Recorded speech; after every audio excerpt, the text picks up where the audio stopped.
कुछ दिन बाद आज विश बहुत खुश थी। उसके एग्ज़ाम्स का रिज़ल्ट जो आने वाला था और वो कॉन्फिडेंट भी थी कि उसका रिज़ल्ट अच्छा ही आएगा। वो तुरंत अपनी दादी के रूम में जाती है और बोलती है, दादी चलिए लाइए कार की चाबी मुझे दीजिए, आज मेरा रिज़ल्ट आने वाला है। तभी दादी बोलती है, पहले आ तो जाने दे, क्या पता तू टॉप करेगी कि नहीं करेगी। विश अपनी आंखें सिकोड़ते हुए बोलती है, दादी आपको मुझ पर डाउट है क्या? अब देखना मैं पक्का पूरे कॉलेज में टॉप करूँगी, बस 12 बजने का वेट करिए, 12 बजे मेरा रिज़ल्ट आ जाएगा और चाबी मेरे हाथ में रहेगी। दादी बोलती हैं, अच्छा अभी 12 बजने में पूरे आधे घंटे हैं, तब से तू अभी से ही आ गई अनाउंसमेंट करने। जब 12 बज जाएगा लैपटॉप तो मेरे सामने रख के अपना रिजल्ट देखेगी, तब मुझे विश्वास होगा कि तू पूरे कॉलेज में टॉप की है। विश थोड़ा सा अपना पैर पटकती है और वापस अपने रूम में चली जाती है और 12 बजने का वेट करने लगती है। 12 बजे विश अपना रिजल्ट देखती है और चहकते हुए दादी के रूम में आती है, ये दादी ये देखो मेरा कितना अच्छा मार्क्स आया, मैं पूरे कॉलेज में क्या पूरी यूनिवर्सिटी में फर्स्ट आई हूँ मैं, ये देखिए। दादी उसका रिजल्ट देख के खुश हो जाती हैं। वहीं शकुंतला जी भी जल्दी जल्दी आती हैं और देखती हैं, अरे वाह विश तुम्हारा रिजल्ट तो बहुत अच्छा आया है। तभी विश तुरंत जाती है दादी के कबर्ड से कार की चाबी निकाल लेती है, अब ये कार मेरी, ऐसा बोलते हुए विश बाहर जाने लगती है। तभी शकुंतला जी उसको रोकती हैं और बोलती हैं, विश रुक जा, चल चाबी मुझे वापस कर। विश मुंह बनाते हुए दादी की तरफ देखती है। दादी अपनी आंखें नीचे कर लेती हैं। शकुंतला जी बोलते हैं, विश मैंने बोला ना चाबी मुझे दे। विश ला के धीरे से चाबी अपनी माँ के हाथों में रख देती है और मुंह बना के दादी की साइड जाके बैठ जाती है। तभी शकुंतला जी अपनी सास से बोलती हैं, माँ जी आप सब कुछ जानते हुए भी अनजान बन रही हैं। आपको पता है ना इसी कार से विश के दादा और पापा का एक्सीडेंट हुआ था और उन दोनों को हम लोग खो दिए थे। मैं अब अपनी बेटी के साथ कुछ भी नहीं होने देना चाहती, ना ही कुछ गलत होने देना चाहती हूँ। मैं नहीं चाहती विश इस मनहूस कार में बैठे। इतना बोल के शकुंतला जी वापस रूम से निकल जाती हैं और विश अपने आंखों में हल्के आंसू लिए दादी के पास आके बैठ जाती है। दादी उसका सर सहलाते हुए बोलती हैं, बेटा अपनी माँ की बात का बुरा मत मान, वो तुझसे बहुत प्यार करती है ना, और तू उसके लिए बहुत अजीज़ है, इसलिए वो इतना तेरा फिक्र करती है। तभी विश बीच में बोलती है, दादी मैंने दादू और पापा को देखा भी नहीं है। आप लोग बताते हो कि जब मैं 2 साल की थी तभी वो लोग हम लोग को छोड़ के चले गए थे। इतना कह के विश सैड हो जाती है। दादी के कबर्ड में रखा एल्बम निकालती है और दादी और पोती दोनों लोग एल्बम देखने लगते हैं। तभी विश बीच में चहकती हुई बोलती है, वाह दादी, दादू और पापा तो कितने सेम एक जैसे दिखते हैं, इतने हैंडसम है दोनों लोग, वाह। लेकिन मेरा ही बैड लक, मैंने कभी अपने दादू और पापा को नहीं देखा। राज का घर, बेसमेंट का एक बड़ा सा डार्क कमरा जिसमें एक बड़े से सोफे पे राज बैठा हुआ था और उसके साइड टेबल पे रखा ग्रामोफोन जिसमें एक बहुत ही पुराना म्यूज़िक बज रहा था। राज राज सोफे पे ही लेटे लेटे उसी म्यूज़िक को गुनगुना रहा था। राज बहुत ही उस टाइम डरावना दिख रहा था, कह सकते हैं उसका चेहरा एकदम बदल सा गया था। मतलब कोई देख के कह ही नहीं सकता कि ये वही भोला वाला राज था। राज का ये साइड उसकी फैमिली भी नहीं जानती थी, इस चीज़ से उसकी फैमिली एकदम अनजान थी। तभी राज उठता है और शीशे के सामने खड़ा हो जाता है और अपना शर्ट निकाल के फेंक देता है। राज ने अपनी पैंट में लगी हुई बेल्ट निकाली और उसी बेल्ट से खुद को ज़ोर ज़ोर से मारने लगता है और चिल्लाने लगता है।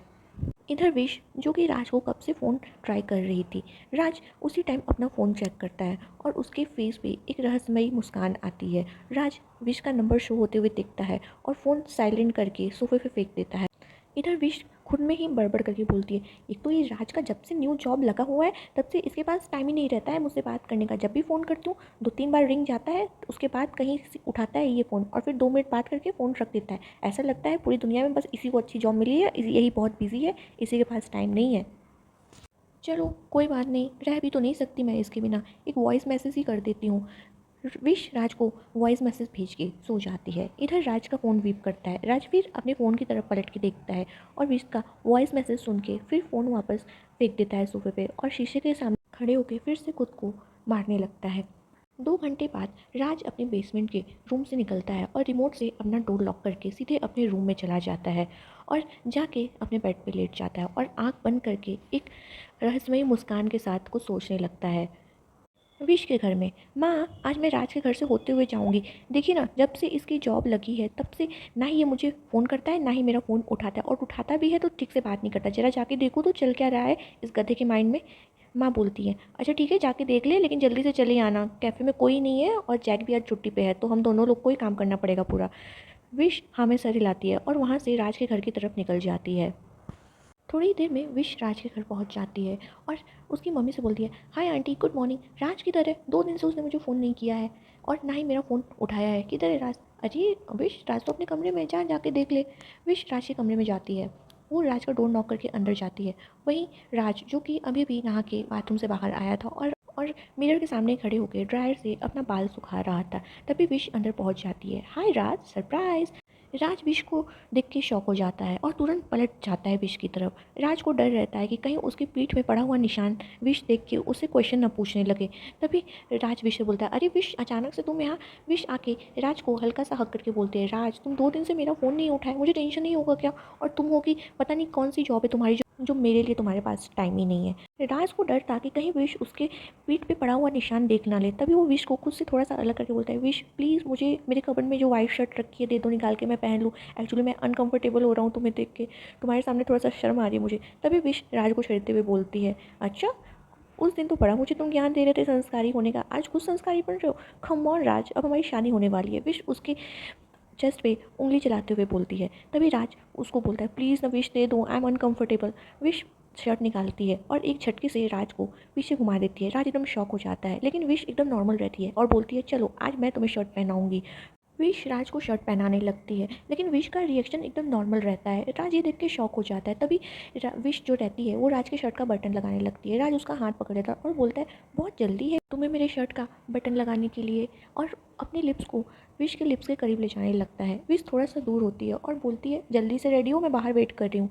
इतना बोल के विश उससे दूर हो जाती है और रूम से चली जाती है। राज को तो बस विश के को दूर करने का एक बहाना चाहिए था। विश के जाते ही राज जल्दी से अपना डोर लॉक करता है और तुरंत शर्ट निकाल के मिरर के सामने बैक होकर दिखता है। राज एकदम शॉक हो जाता है क्योंकि उसकी पीठ पे एक भी निशान नहीं होते, एकदम नॉर्मल रहता है। ना ही स्किन रेड थी, ना ही उस पर कोई निशान था। राज कुछ समझ पाता इससे पहले विश का आवाज़ बाहर सकता है, राज डू फार्ट्स, हम लोग लेट हो रहे हैं, माँ वेट करिए मेरा कैफ़े में, और तुम आज मुझे ड्रॉप करोगे कैफ़े तक, समझे? मैं बहुत लेट हो चुकी हूँ, और हाँ मेरी स्कूटी भी तुम्हें ड्राइव करोगे। राज अंदर से आवाज़ देता है, हाँ हाँ ठीक है मैं ही ड्राइव करूँगा। राज कुछ सोचता है, उसके बाद जल्दी से रेडी होकर रूम के बाहर आता है और अपनी माँ को बोलते हुए निकलता है, माँ मैं नाश्ता अपने ऑफिस में ही कर लूँगा। राज और विश दोनों लोग निकल जाते हैं। थोड़ी देर में विश का कैफ़े आता है और विश अपने कैफ़े में चली जाती है। राज वहीं उसकी स्कूटी खड़ी करके और खुद अपने ऑफिस के लिए कैब बुक करके चला जाता है। राज अपने ऑफिस में बैठा बैठा यही सोच रहा था कि रात में इतने गहरे निशान, इतनी गहरी चोट सुबह तक ठीक कैसे हो सकती है। और यहाँ विश अपने कैफ़े में बैठ के राज के स्ट्रेंज बिहेव के बारे में सोचती रहती है कि आज राज इतना अजीब सा बिहेव क्यों कर रहा था, बहुत ही अजीब लगा मुझे। ये सब विश सोची रही थी। तभी उसकी माँ पीछे से उसको आवाज़ देती है, विश एक तो इतना लेट आई है, ऊपर से कस्टमर लोग वेट कर रहे हैं, जा जल्दी से टेबल पर उनका ऑर्डर पहुँचा। विश तुरंत आती है और अपने काम में लग जाती है। विश खोई खोई सी थी आज, उसे थोड़ा सा राज का स्ट्रेंज बिहेवियर खटक रहा था।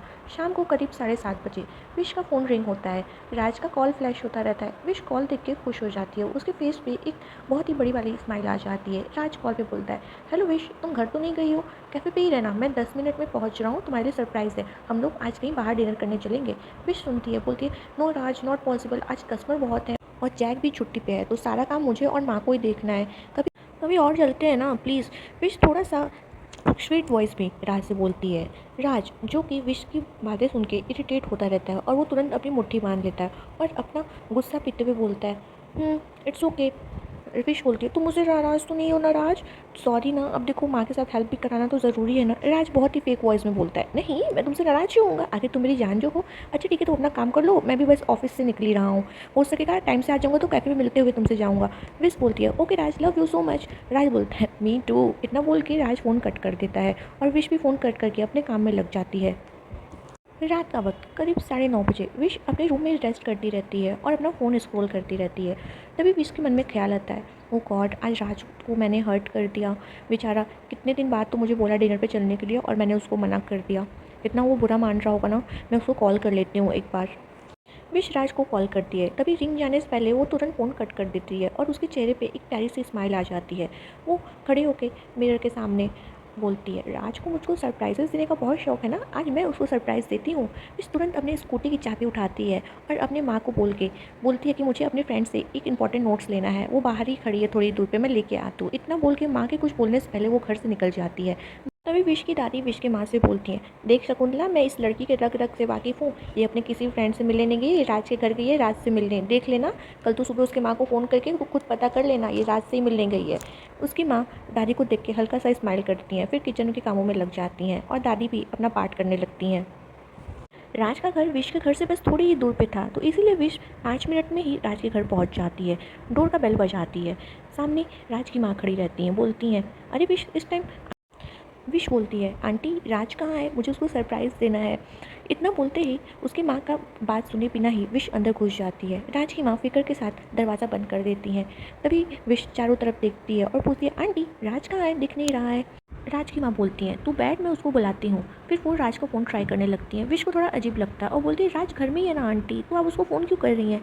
तभी राज की माँ फेक स्माइल करते हुए बोलती हैं, हाँ वो राज अपने बेसमेंट वाले रूम में रहता है ना, रात को थोड़ी देर के लिए वहाँ चला जाता है कुछ काम करने के लिए, इसलिए उसको फ़ोन करना पड़ता है।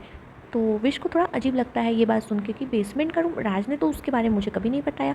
वो उसकी माँ से कुछ पूछना चाहती है। तभी उसकी माँ बिना भी इसका बात सुने ही फ़ोन लेके दूसरे रूम में चली जाती हैं। विश वहीं लिविंग एरिया में बैठ के राज का वेट करने लगती है। थोड़ी देर में राज की माँ निकलती हैं और बोलती हैं, विश मैंने राज को फ़ोन किया है, वो उठा नहीं रहा है, तो मैं थोड़ा बेसमेंट में जाके चेक करके आती हूँ, तू बैठ। उसकी माँ नीचे जाने लगती हैं। तभी विश उसको बीच में ही रोकते हुए बोलती है, आंटी मैं भी चलती हूँ। राज की माँ कुछ बोल पाती इससे पहले विश उनके साथ जाने के लिए रेडी हो जाती है। वैसे तो विश राज के घर बहुत बार गई थी, लेकिन बेसमेंट का रूम वो कभी नहीं जानती थी कि उसके बेसमेंट में भी कोई रूम है। उसको बहुत अजीब लग रहा था, लेकिन वो कुछ बोल नहीं रही थी राज की माँ के सामने। वो उनके पीछे पीछे जाने लगती है। तभी राज की माँ बेसमेंट के रूम का दरवाज़ा नॉक करती हैं और राज, जो वही पुरानी म्यूज़िक लगा के अपने सोफ़े पे लेटा हुआ था आँख बंद करके और एक बहुत ही भयानक सी स्माइल किए हुए था।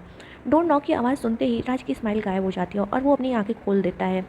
तभी वो दरवाजे के कैमरे से देखता है कि उसकी माँ के पीछे विश खड़ी है। राज खुद को नॉर्मल करता है और एक फेक स्माइल के साथ दरवाज़ा खोलता है और बोलता है, माँ विश आप लोग। माँ उसको बोलती है, कब से तेरा फ़ोन ट्राई कर रही हूँ, तेरा फ़ोन ही नहीं लग रहा है, देख विश आई है तुझसे मिलने और कितना परेशान हो रही थी, तू उसका फ़ोन क्यों नहीं उठाता है। राज कोई आंसर नहीं देता है। वो सीधे विश की तरफ देखने लगता है और बोलता है, अच्छा चलो आप सब लोग ऊपर चलो, मैं आता हूँ। माँ ऊपर जाने लगती हैं और विश वहीं ठहर जाती है। तभी विश अपने दोनों हाथ को बांधते हुए बोलती है, राज मैं इतने दिन से तुम्हारे घर आ रही हूँ, कभी भी तुम्हारा ये सीक्रेट रूम नहीं देख पाई। मुझे तो पता ही नहीं था कि तुम्हारे बेसमेंट में भी तुम्हारा कोई सीक्रेट रूम है, तुम्हारा कोई पर्सनल रूम है। जरा देखूँ तो कैसा रूम है ये। विश दरवाज़ा खोलने लगती है। तभी राज पकड़ के उसको अपने करीब खींचता है और बोलता है, बहुत जल्दी है बीवी तुम्हें मेरे रूम में आने की। राज उसका ध्यान भटकाने की कोशिश करता है। इससे पहले विश कुछ बोल पाती, राज अपना लिप्स विश के लिप्स पे रख देता है और दोनों में एक डीप किस होने लगता है। विश को किस करते करते राज विश के क्लीवेज के पास अपने लिप्स को रख देता है। विश एकदम सिहर जाती है और खुद को राज से छुड़ाने लगती है और बोलती है, नहीं राज अभी नहीं, थोड़ा तो कंट्रोल करो। राज बोलता है, नहीं नहीं तुम्हें तो मेरे रूम में आना था ना, चलो अब रूम में तुम्हें लेके चलता हूँ मैं। विश एकदम घबरा जाती है और खुद को राज से छुड़ाने लगती है, राज प्लीज़ छोड़ो ना। राज बस विश का ध्यान भटकाने के लिए ये सब कर रहा था, वो विश को छोड़ ही नहीं रहा था। तभी विश बोलती है, राज प्लीज़ ना छोड़ो, तुम्हारी माँ वापस आ जाएंगी और ऐसे कंडीशन में हम लोग को देखेंगी ना तो फालतू में बात का बखेड़ा बन जाएगा। इतना बोल के वो खुद को थोड़ा सा जोर लगा के राज से अलग होती है और बोलती है, मैं तो मजाक कर रही थी, मुझे तो तुम्हारे किसी रूम में नहीं जाना है। इतना बोल के विश ऊपर की साइड जाने लगती है और राज उसको स्माइल के साथ देखता है और रिमोट से अपने रूम को लॉक करके वो विश के पीछे पीछे जाने लगता है। थोड़ी देर में दोनों लिविंग एरिया में बैठते रहते हैं। कुछ देर बात करने के बाद विश राज को हग करके अपने घर के लिए निकल जाती है। क्यों दे रहा है राज अपने आप को इतना तकलीफ। क्या भोली वाली विश राज को समझ पाएगी, क्या कभी बेसमेंट के रूम का राज भूल पाएगा। फ्रेंड्स, अगर आपको ये स्टोरी पसंद आ रही है तो लाइक करें और शेयर करें और सब्सक्राइब करें और हाँ, प्लीज़ मेरे चैनल को सपोर्ट करें और ज़्यादा से ज़्यादा अच्छे अच्छे कमेंट्स करें। और एक बात, अपना ख्याल रखें, मैं अगला पार्ट जल्दी अपलोड कर दूँगी। तब तक के लिए बाय और टेक केयर।